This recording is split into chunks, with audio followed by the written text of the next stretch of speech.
Today's addition to our collection for Holy Week is, of course, a nail, with this being Good Friday as we remember the crucifixion of our Lord Jesus Christ.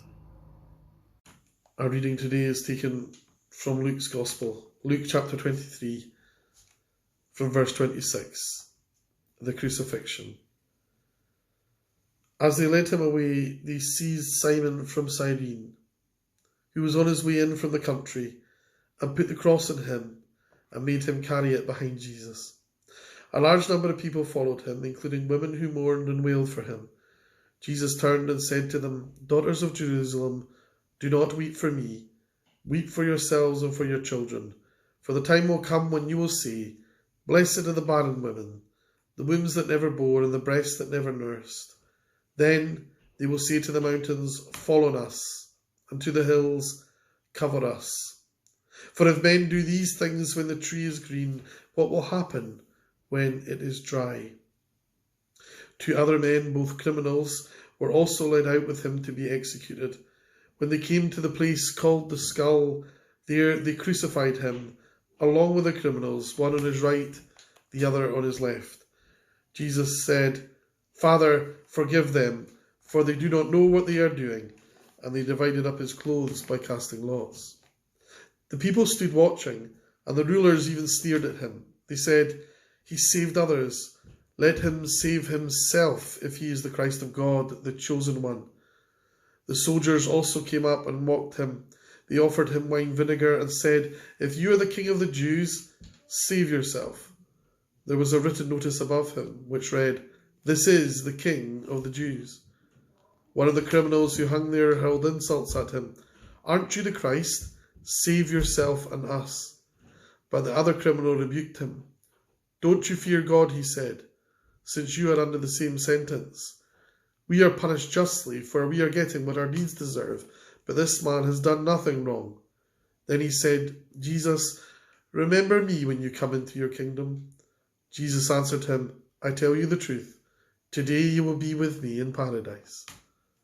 It was now about the 6th hour, and darkness came over the whole land until the 9th hour, for the sun stopped shining, and the curtain of the temple was torn in two.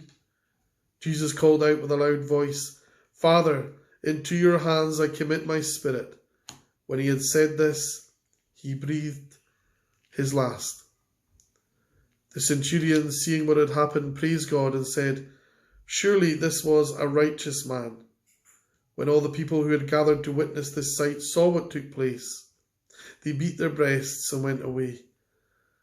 But all those who knew him, including the women who had followed him from Galilee, stood at a distance, watching these things. Amen. May God bless that reading from his holy word. In spite of numerous historical references to the use of crucifixion as a cruel and widely used method of torture and execution by the Roman Empire, there have actually only ever been 2 archaeological finds which support the assertion. One in Jerusalem in 1968, the second more recently in Gavello near Venice in Italy around about 2017, 2018. In both those cases, graves had been discovered and corpses were unearthed with heels that had nails driven through them. Now, why then is there such scant physical evidence, you might ask, for a practice that was said to be widespread? Well, it's possible that although crucifixion itself was widespread, the use of nails wasn't. Some people think that perhaps ropes were used. Victims, offenders, rebels, enemies as the Romans saw them, were tied to crosses most commonly, rather than being affixed to crosses by nails. This would in some ways make sense. Metals were expensive. It's thought that the Romans would most likely not have used iron nails in large numbers for their crucifixions, and even where nails were used, and indeed, obviously, they were, but even where they were used, it's thought that perhaps the Roman executioners removed those nails after the death of the victim for future use. It makes you wonder how they came to be used at all then. Surely it would have been cheaper and it would have been less messy and less graphic to use ropes. But perhaps that was the intended effect, in fact.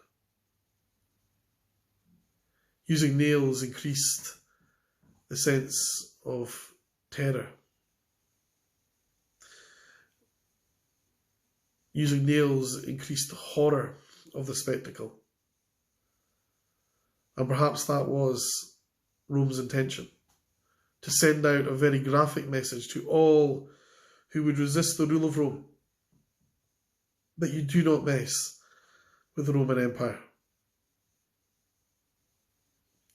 To us it sounds absolutely barbaric, but to them they may well have seen it as simply practically expedient in their efforts to enforce control of a populace, of an empire. I imagine too that with these nails then, the Romans thought that they were, with each one that was driven home, that they were securing the future of the Roman Empire. As they secured those enemies and dissenters to the crosses, they were securing the future of Rome.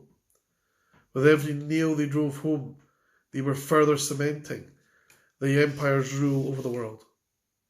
But we know that in time that would prove to be false, as like empires before and empires since, theirs would crumble and fall.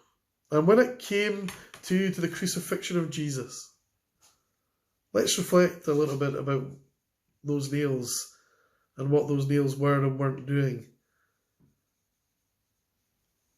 on that day.